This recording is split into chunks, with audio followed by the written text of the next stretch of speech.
اور اس آیت سے بھی پتہ چل رہا ہے قال قائل، ایک نے کہا پہلے، ایک تو یہ ہو گیا،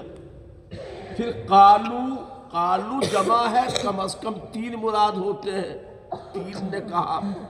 یومن و بعد یوم، پھر کہا قالو ربکم اعلم بما لبثتم، تو اس سے بھی کم 3 مراد، تو 3 دنا 6 اور ایک قال قائل 7، اس سے بھی معلوم ہوتا ہے۔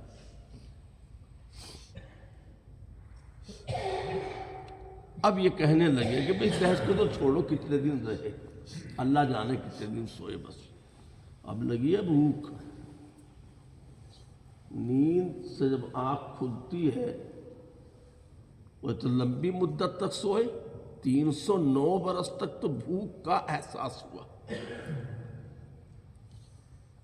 تو اپنے میں سے ایک آدمی کو جس کا نام تملیخہ بتایا جاتا ہے، ان 7 اصحاب کہف نوجوانوں کے نام بھی لکھے ہیں، اور ان 7 ناموں کی برکت بھی بہت لکھی ہے۔ بعض مفسرین نے لکھا ہے کہ اگر کھیتی صحیح سے نہ ہوتی ہو کھیت میں، تو اصحاب کہف کے 7 نام لکھ کر کھیت میں لٹکا دو، انشاءاللہ فصل اچھی ہوگی۔ ناموں میں بڑی برکت بھی، اللہ والے لوگ تھے، اللہ والوں کے جس ذات میں برکت ہوتی ہے تو نام میں بھی برکت ہوتی ہے۔ تملیخہ کو انہوں نے کہا دیکھو بھئی تم سمجھدار آدمی ہو، شہر والے تو ہمارے دشمن ہیں ہی، انہیں نہیں پتا کہ 309 سال میں کایا پلٹ گئی، کیا سے کیا ہو گیا ہوگا۔ یہ تو یہی سوچتے دن بھر سوئے یہاں، بادشاہ ظالم ہے، چھپ چھپا کے آئے تھے، کسی کو پتہ چل گیا نا ہمارا تو پتھر مار مار کے ہمیں تو برباد کر دیں گے، یا مجبور کریں گے واپس ہٹ کر کے گھر واپسی کرو، آؤ مشرک بنو جیسے ہمیں۔ بہت سنبھل کے جانا، پتہ نہ چلے کسی کو، چپ چاپ۔ اور جا کر کے بازار میں جو آدمی اپنے اس شہری کا رہنے والا ہوتا ہے، اس کو پتہ ہوتا ہے کہاں حلال ملتا ہے کہاں حرام ملتا ہے، چونکہ بت پرست لوگ تھے، مشرک لوگ تھے، تو بت پرست جو کھاتے پیتے تھے وہ تو حرام تھا۔ تم جاؤ اور پہلے تھوڑا سا دیکھ لینا ٹھیک سے کہ وہ حرام نہ ہو حلال ہو،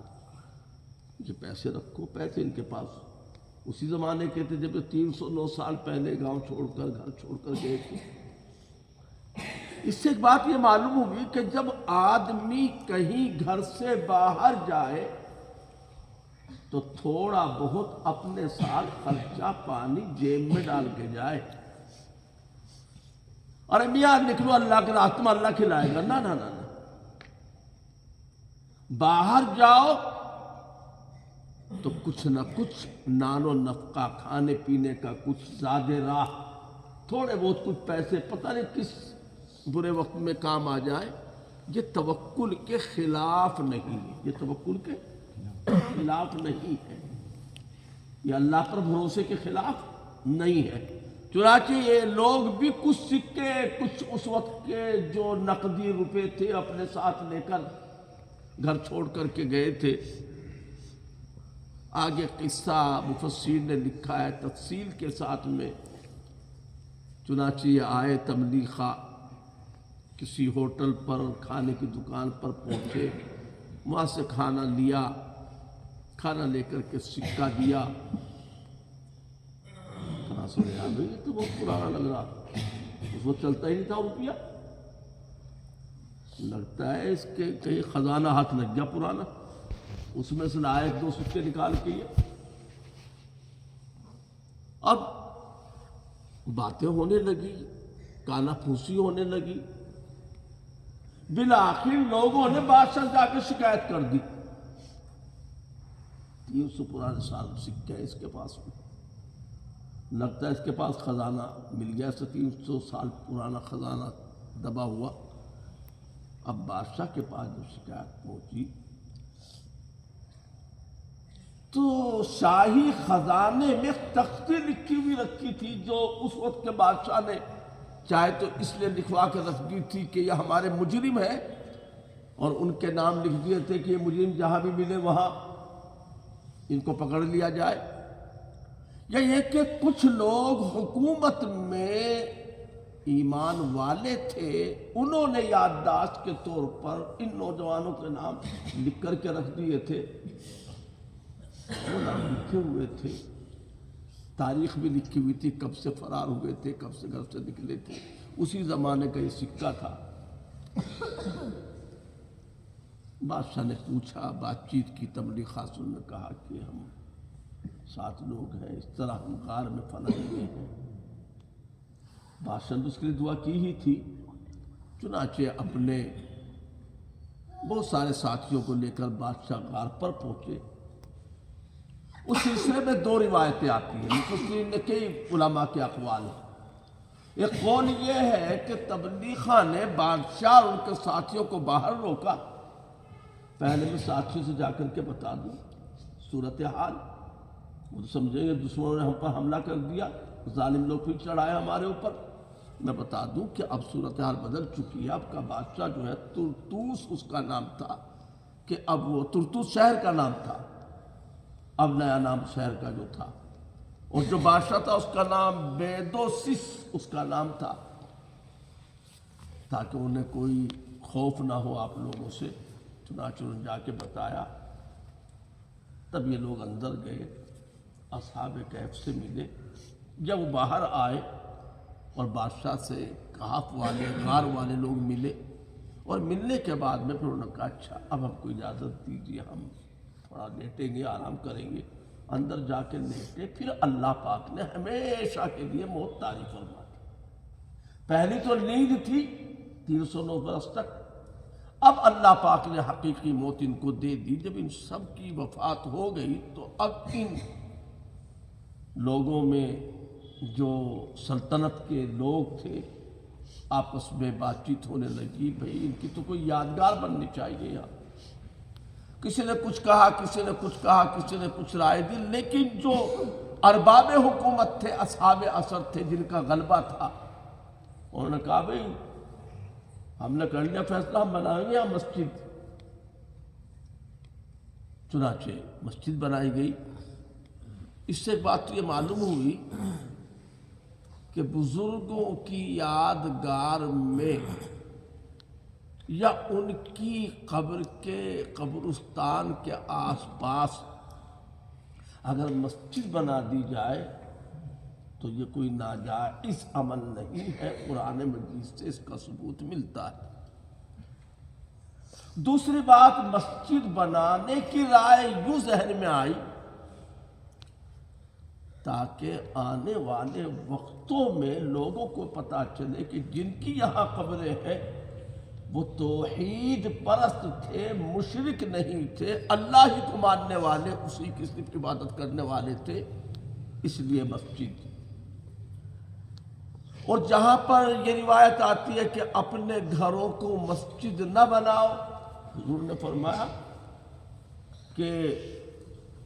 لا تجعلوا بیوتکم قبورا، اپنے گھروں کو مسجد نہ بناؤ۔ اس کا مطلب یہ ہے کہ اپنے گھروں کو، یا قبر کے بارے میں بھی آتا ہے قبروں کو مسجد نہ بناؤ، تو اس کا مطلب یہ ہوتا ہے کہ قبروں کو سجدہ گاہ نہ بناؤ، قبروں ہی پر سجدہ کرنے لگے۔ بعض لوگ انجان قبر کی طرف کو منہ کر کے ہاتھ اٹھا کر دعا مانگنے لگتے ہیں۔ ابھی کہیں دیکھا میں نے کہ وہ صاحب نے فاتحہ پڑھی اور فاتحہ پڑھنے کے بعد میں ہاتھ اٹھا کے دعا مانگنے لگے۔ ابھی قریب کی بات ہے، 2-4 ہفتے پہلے ایک صاحب نے مجھے ٹوکا بھی کہ اس طرح کرنے میں، کہا چلو بعد میں سمجھا دیں گے ان کو۔ تو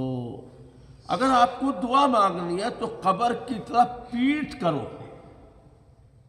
قبلے کی طرف منہ کرو، تب ہاتھ اٹھا کے دعا مانگ لو۔ قبر کی طرف ایسی کوئی ہیئت بنا کر، حالت بنا کر جس سے دیکھنے والے کو شک ہو کہ کہیں یہ قبر والے سے تو نہیں مانگ رہا ہے، اسی لیے قبر پر مشرق کی طرف نہ کھڑے ہو کچھ پڑھنے پڑھانے کے لیے،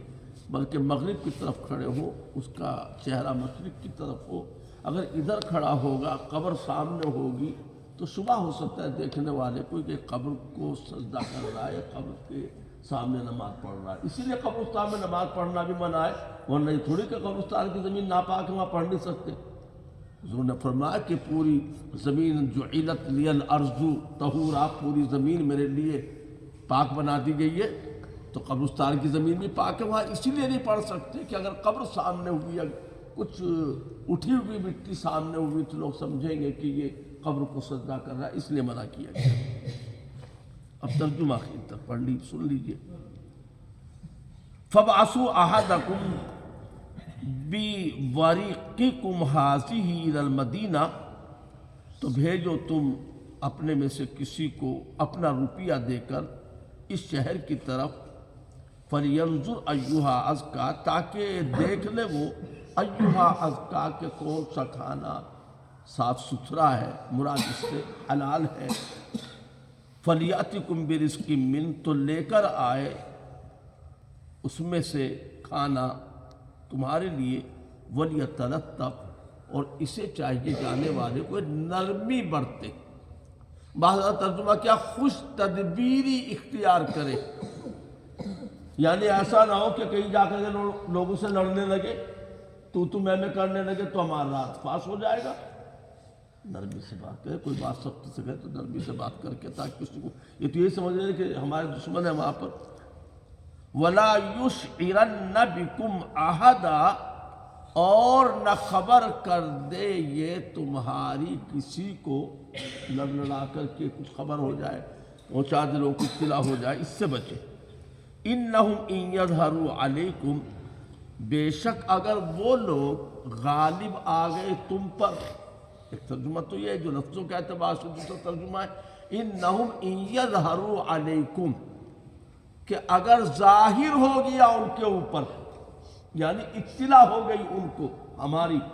کہ ہم جو بھاگے تھے یہاں پر موجود ہیں، تو پھر تو ہم پہ چڑھائی کر دیں گے، یرجموکم، سنسار کریں گے وہ تم کو،